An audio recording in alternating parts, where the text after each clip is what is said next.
Hello cricket buddies. तो दोस्तों आज पावर हिटिंग का एक ऐसा टॉपिक टच करने वाले हैं जो कि काफ़ी प्लेयर्स को ये प्रॉब्लम होती है कि भी जब भी वो लोग शुरू करते हैं पावर हिटिंग तो उनके शॉट है ना फ्लैट ही जाते हैं, उतना एलिवेशन मिलता नहीं है। तो ये प्रॉब्लम के क्या क्या रीज़न होते हैं सबसे पहले वो जानेंगे, फिर उसके बाद इसका सोल्यूशन क्या है उसके बारे में बात करेंगे। तो चलिए ये वीडियो शुरू करते हैं।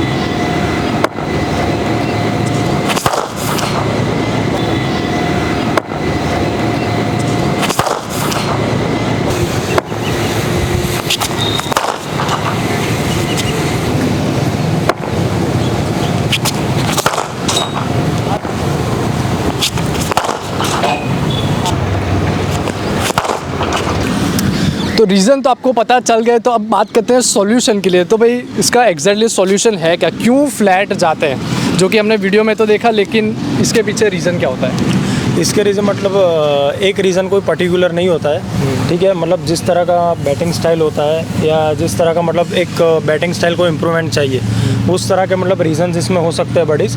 कि अगर कोई नया बिगिनर्स हो, ठीक है, या फिर मतलब मॉडरेट हो या ज़्यादा ही एडवांस बैट्समैन हो, तो उन लोगों के अलग अलग रीज़न्स हो सकते हैं, स्पिनर और फास्ट बॉलर्स दोनों में।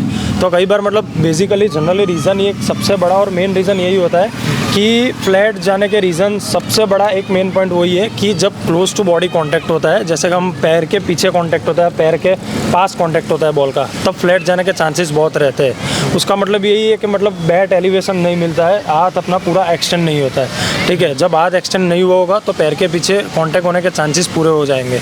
और वो मतलब ये सब कंडीशंस में क्या होता है कि बॉल मतलब हम जो एक्सपेक्ट करते हैं उससे तेज़ी से हमारे पास आ जाता है, या तो कई बार हम एडवांस अर्ली भी होते हैं तो ऐसा होता है कि मतलब पावर ज़्यादा लगाने में, बॉल को ज़ोर से हिट करने में हम लेट हो जाते हैं, तो उसकी वजह से भी बॉल बहुत क्लोज टू बॉडी आ जाता है।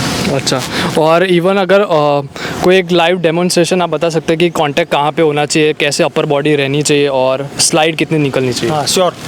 फॉर एग्जांपल अगर बॉल यहीं पे पड़ा है, हम मान लेते हैं कि ये बॉल अगर इधर पड़ा है और मैं एक स्टांस ले रहा हूँ तो मैंने इतनी स्लाइड कर दी है कि मैं बॉल पे ऑलरेडी पहुँच गया हूँ, बॉल के बाजू में मेरा टो आ गया है। हाँ ठीक है, तो अब यही पॉइंट से गाइस अगर मैं कांटेक्ट करूँगा और मारना चाहूँगा तो ये ऊपर नहीं जाएगा, क्योंकि आप देख सकते हो बैट का जहाँ स्वीट स्पॉट है बॉल वहीं पे एग्जैक्टली लग रहा है और बैट का एलिवेशन नहीं हुआ है, ठीक है। अभी मेरे दोनों हाथ भी बंधे हुए हैं, मैंने दोनों हाथ को पूरे खोले नहीं है, जैसे कि हम पावर हिटिंग में ऑलमोस्ट लंबा छक्का लगाने के लिए ऐसे खोलते हैं, ठीक है। हाँ, तो बैट जब ऊपर स्काई की तरफ फेस करेगा तो बॉल ऊपर जाएगा।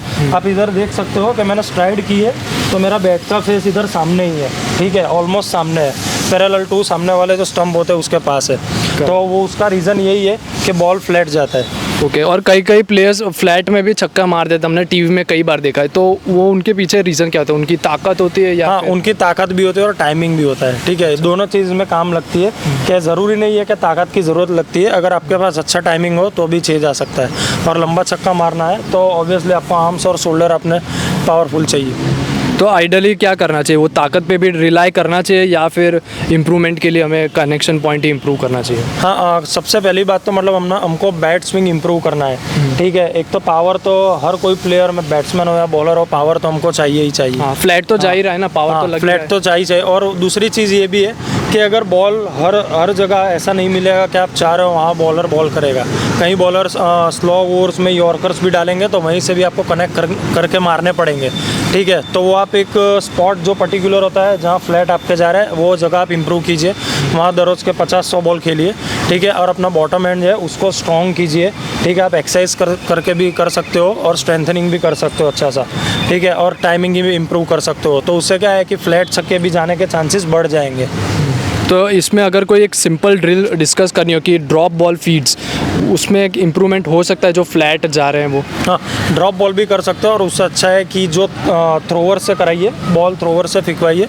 तो थ्रोवर्स डालेगा तो उसको बोलो कि एक ही स्लॉट में डाले जहाँ हर प्लेयर को पता तो होगा ही, ठीक है, क्या हमको कहाँ फ्लैट जाता है, कहाँ पे पिचिंग हो रही है तो फ्लैट जा रहा है, तो वहीं पे आप कंटिन्यूस बॉल करवाइए तो आपको आइडिया आ जाएगा कि अभी फॉर एग्जांपल 30 यार्ड पे आपका जा रहा है, फिर धीरे धीरे जैसे प्रैक्टिस होगी, अच्छी कांटेक्ट टाइम इम्प्रूव होगा तो बॉल दूर जाता जाएगा। मतलब हम लोग लगातार एक स्लॉट फिक्स कर ले, लगातार 30 बॉल्स अगर कोई फीड करता है और सारे हमको कनेक्ट करने, तो हो सकता है उसमें फ्लैट भी चले जाए। हाँ। तो वहाँ पे इम्प्रूवमेंट का चांस बनेगा। हाँ, बहुत इम्प्रूवमेंट का चांस भी बनेगा और आपका खुद का सीनरी आपका पता चलेगा कौन से ऐसे रीजन है जिससे आपके शॉट्स फ्लैट जाते हैं, लंबे नहीं जाते।